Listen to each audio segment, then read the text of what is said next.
बम बनाने के बाद सबसे पहले इसी को उठाया। ये जानते थे आगे चल के कुछ गड़बड़ हुआ सारे पागल संड मेरे पे चढ़ेंगे, तो अपना इंतजाम पहले से ही करके रखा था। प्रेसिडेंट ऑफ अमेरिका डर गया, पागल हो गया। नजर रखो इस पे, अगर ये घर से बाहर निकला ससुरा सबसे पहले हमारी नौकरी जाएगी। जो लोग इस पे काम कर रहे थे उनको पता ही नहीं था कि आगे चल के उनके साथ क्या होने वाला है। देखो हमने बहुत सारे विलन देखे, हमने अधीरा देखा, हमने गब्बर सिंह देखा, मोगेम्बो देखा, सरसी को देखा, अलीसिया को देखा, थैनोस को देखा। आज इनसे मिलो, रॉबर्ट ओपनहाइमर। और फिल्म वाले ने ये रियल लाइफ थैनोस है।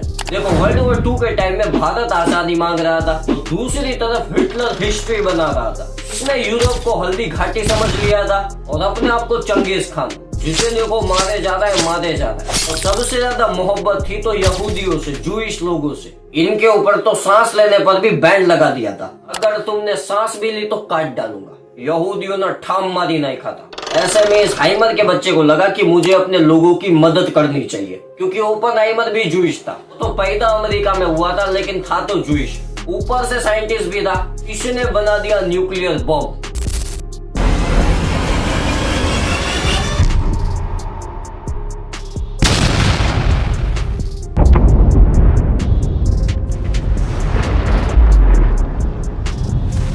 ये सोच के कि अमेरिका इसको हिटलर पे मारेगा और जुल्म खत्म हो जाएगा। अमेरिका उठा, एक तो फेंका हिरोशिमा और दूसरा फेंका नागासाकी। हाइमर बोला कि ये तो धोखा दे दिए तुम हमको।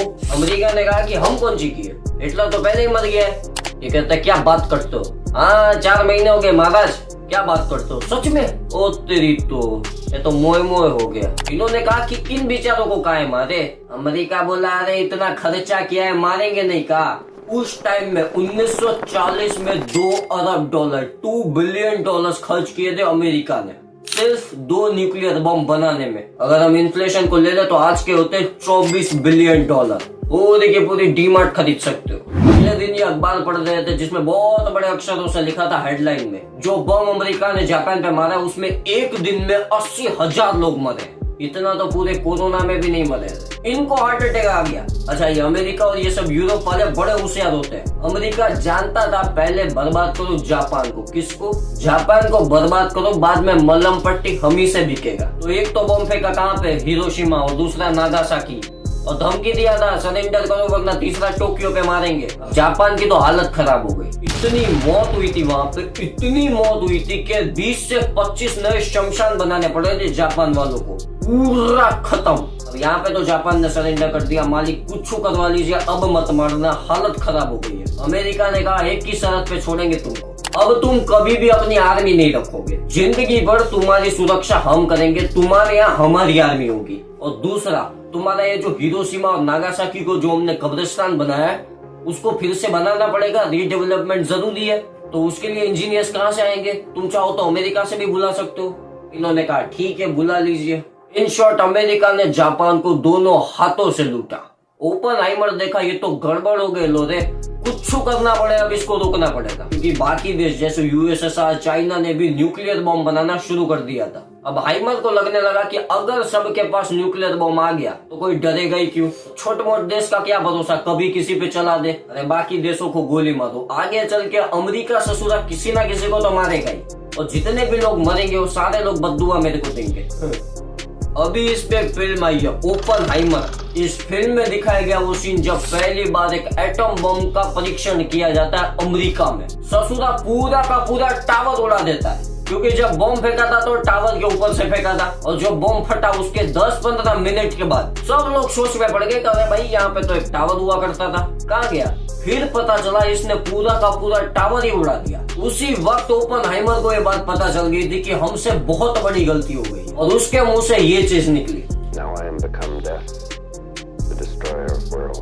क्योंकि हाइमर को लग रहा था धमाका होगा, और ये तो भौकाल था।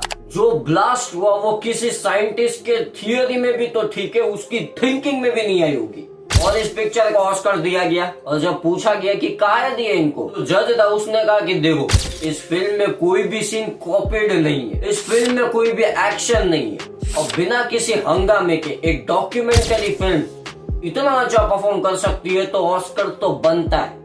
ये बात तो सही है कि विदाउट एनी एंटरटेनमेंट ये मूवी इंटरेस्टिंग तो थी, क्योंकि हाइमर की स्टोरी में जो पॉलिटिक्स था वो गजब का था। मान के चलिए आप कोई किताब पढ़ रहे हैं, अगर किताब पढ़ते पढ़ते बीच में 2-3 फोटोग्राफ्स आते रहते हैं, कुछ ना कुछ ऐसा आता रहता है डिजाइन वगैरह, तो हमारा इंटरेस्ट बना रहता है। लेकिन अगर किसी बुक में एक भी फोटोग्राफ नहीं है तो इंसान पढ़ेगा कैसे, इंटरेस्ट ही नहीं आवे। ओपनहाइमर में एक भी एक्शन सीन्स नहीं था, ऐसी कोई भी चीज ही नहीं थी जो कोई भी नॉर्मल मूवी में होती है। सिर्फ और सिर्फ साइंस और फिजिक्स की बात हो रही थी जो ज्यादातर मेरे सर के ऊपर से जा रही थी। तो पिक्चर समझने के लिए मुझे 2-3 बार इस मूवी को देखना पड़ा, तब जाके कुछ समझ में आया। आगे चल के हाइमर की मुलाकात प्रेसिडेंट से भी होती है। प्रेसिडेंट इनको कहते हैं, वाह क्या तुमने चीज बनाई है, तुम्हें ऐसे बॉम्ब हमारे लिए और भी बनाने हैं। लेकिन इनका कहना कुछ और होता है। हाइमर कहते हैं कि अगर आप मेरी बात माने तो मेरे हिसाब से हमें इस टेक्नोलॉजी को डिस्ट्रॉय कर देना चाहिए, मतलब खत्म कर देना चाहिए। प्रेसिडेंट ने कहा क्यों? इन्होंने कहा देखो जापान में जो भी हुआ ना उसकी वजह सिर्फ मैं ही हूँ। ये सुनते प्रेसिडेंट आग बबूला हो जाते हैं और कहते हैं निकालो इसको यहाँ से, वरना इसके ऊपर बॉम्ब लगा के मैं इसी को उड़ा दूंगा। अब यहाँ तो बात बनती नहीं है। आगे चल के हाइमर बहुत सोचते हैं कि किस तरह इसको रोका जाए, लेकिन इनको नहीं पता था कि प्रेसिडेंट की नजर इस पे थी। अब ये कुछ कर तो नहीं रहे थे, लेकिन प्रेसिडेंट को ऐसा लगने लगा कि ये कुछ कर रहे हैं। तो अमेरिका ने क्या किया, इसके ऊपर केसेस लगा दिए, और 1-2 नहीं 300 से भी ज्यादा सिविल केसेस, ताकि हाइमर कुछ कर ही ना पाए। क्योंकि हाइमर अमेरिका का सर का दर्द बन रहे थे, ऐसे में हाइमर कुछ कर ना सके, इस वजह से इनके ऊपर जबरदस्ती इतने केसेस डाले गए। अमेरिका जानता था कि हाइमर भी कसूर है, इन्होंने कुछ भी नहीं किया, लेकिन इस डर से कि आगे चल के कुछ ना कर पाए, इनको बिजी रखने के लिए इन पे 300 केसेस डाल दिए। अब अंदाजा लगाओ कि एक केस में 2 से 3 साल मिनिमम लग जाते हैं, 300 केसेस में कितने साल लगेंगे। अब आगे चल के हाइमर बहुत कोशिश करता है लेकिन कुछ होता नहीं है, और हाइमर की जिंदगी इन 300 केसेस को सॉल्व करने में ही निकल जाती है। लेकिन फाइनली हाइमर इन 300 केसेस से बाइज्जत बरी हो जाते हैं, मतलब बेकसूर साबित हो जाते हैं। लेकिन उनको उनकी नौकरी गंवानी पड़ती है और एग्रीमेंट साइन करवाया जाता है कि सरकार की इजाजत के बिना हाइमर देश नहीं छोड़ सकते। वैसे ये मूवी आपने देखी है नहीं, कमेंट में बताना। खैर वैसे आज के लिए बस उतना ही। अगर आपको वीडियो अच्छी लगी तो वीडियो को लाइक करो, चैनल को सब्सक्राइब करो, नोटिफिकेशन बेल दबाओ, टेलीग्राम का लिंक डिस्क्रिप्शन में होगा, ज्वाइन कर लो।